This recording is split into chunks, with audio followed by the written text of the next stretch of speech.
Lockdown में छूट को लेकर केंद्र की गाइडलाइंस का अध्ययन करने के बाद शनिवार को राज्यों की सरकारों ने अपने राज्यों में दुकानें खोले जाने संबंधी आदेश जारी किए हैं। राजस्थान, मध्य प्रदेश, केरल, जम्मू कश्मीर और उत्तराखंड ने केंद्र के निर्देशों के अनुकूल राज्य में दुकान खोलने की अनुमति दे दी है। शनिवार देर शाम अशोक गहलोत सरकार ने राजस्थान के लिए इसके संशोधित विस्तृत दिशा निर्देश जारी किए। इन दिशा निर्देशों में राज्य के गृह विभाग ने स्पष्ट किया है कि प्रदेश भर में इस छूट का दायरा क्या रहेगा। राज्य के निर्देश केंद्र के निर्देशों के अनुकूल ही हैं। बता दें कि कोरोना संकट के चलते देश भर में लॉकडाउन 2 में केंद्रीय गृह मंत्रालय ने शुक्रवार रात को छूट का दायरा बढ़ाते हुए इसकी गाइडलाइन जारी की थी। केंद्र की इस गाइडलाइन का अध्ययन करने के बाद शनिवार को अशोक गहलोत सरकार ने राजस्थान के लिए संशोधित दिशा निर्देश जारी किए हैं। इन दिशा निर्देशों में राज्य के गृह विभाग ने स्पष्ट किया है कि प्रदेश भर में इस छूट का दायरा क्या रहेगा, किस तरह की दुकानें खुलेंगी और किस तरह की दुकानें बंद रहेंगी। इस आदेश में पंजीकृत दुकानों को खोलने की अनुमति दी गई है। हेयर सैलून, ब्यूटी पार्लर, किसी भी तरह के रेस्तरां, शराब की दुकानों पर पहले की ही तरह पाबंदी जारी रहेगी। मॉल्स और शॉपिंग कॉम्प्लेक्स को भी अभी और इंतजार करना होगा। गृह विभाग ने सोशल डिस्टेंसिंग का ख्याल रखते हुए कहा कि दुकानों में स्टाफ आपस में दूरी बनाकर मास्क के साथ काम करेंगे।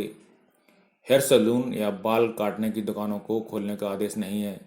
नया आदेश सिर्फ सामान बेचने वाली दुकानों को लेकर है। किताबों की दुकान पर भीड़ भाड़ को रोकने के लिए स्टूडेंट्स और पेरेंट्स तक किताबों की होम डिलीवरी की व्यवस्था के निर्देश दिए गए हैं। जिला प्रशासन ऐसी दुकानों को परमिट या पास देगा ताकि वाहनों के जरिए किताबों की होम डिलीवरी करवाई सके। स्कूल, कॉलेज और अन्य शैक्षणिक संस्थानों और कोचिंग सेंटर्स को ऐसी दुकानों के फ़ोन नंबर उपलब्ध करवाए जाने के निर्देश दिए गए हैं। नगरीय क्षेत्रों में म्यूनिसिपल सीमाओं में व्यक्तिगत दुकानों, आसपास की दुकानों और आवास क्षेत्र की दुकानों को खोलने के निर्देश हैं, लेकिन ये दुकानें किसी मार्केट कॉम्प्लेक्स, बाजार और शॉपिंग कॉम्प्लेक्स बिल्डिंग का हिस्सा नहीं होंगी। आवासीय कॉम्प्लेक्स में 50% कर्मियों के साथ दुकानें खोली जा सकेंगी। दुकानें कॉम्प्लेक्स, मल्टी ब्रांड और सिंगल ब्रांड मॉल से संबंधित नहीं होनी चाहिए।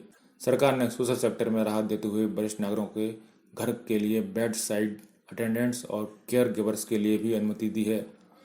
एग्रीकल्चर, हॉर्टिकल्चर और एलाइड एक्टिविटीज भी शुरू हो सकेंगे। राज्य सरकार की ओर से संशोधित निर्देश के अनुसार मार्केट कॉम्प्लेक्स और बाजार खोलने पर प्रतिबंध जारी रहेगा। हॉटस्पॉट के बाहर भी सैलून, ब्यूटी पार्लर और शराब की दुकानें खोलने पर पाबंदी जारी रहेगी।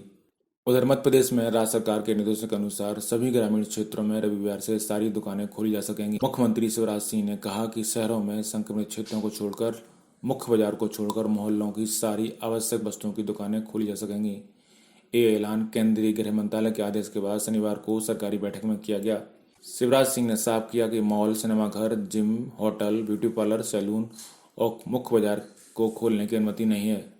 उन्होंने बताया कि प्रत्येक जिले में क्राइसिस मैनेजमेंट ग्रुप का गठन हुआ है। वह अपने जिलों की परिस्थितियों को देखकर इन दुकानों को खोलने या ना खोलने का निर्णय कर सकेंगे। उन्होंने आगे कहा कि इंदौर, भोपाल, उज्जैन, जबलपुर, धार एवं खरगोन जिलों और संक्रमित क्षेत्रों में किसी भी प्रकार की दुकानें खोलने की अनुमति नहीं होगी, क्योंकि यहाँ हालत ठीक नहीं हो रही। मध्य प्रदेश में कोटा के छात्रों के बाद अब विभिन्न राज्यों में फंसे मजदूर भी वापस आने लगे हैं। इनका इंतजाम भी सरकार कर रही है।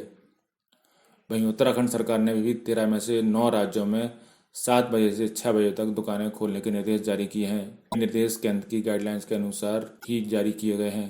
इसी तरह का आदेश जम्मू कश्मीर और केरल सरकार ने भी जारी किया है। सभी ने ग्रामीण क्षेत्रों में दुकानें को खोलने की ज़्यादा छूट दी है। और जैसा कि केंद्र के आदेशों में था, मॉल, सिनेमाघर, gym, hotel, beauty parlour, salon, restaurant और मुख्य बाजार को खोलने की अनुमति फिलहाल शहरी क्षेत्रों में नहीं होगी। ब्यूरो रिपोर्ट, पत्रिका टीवी।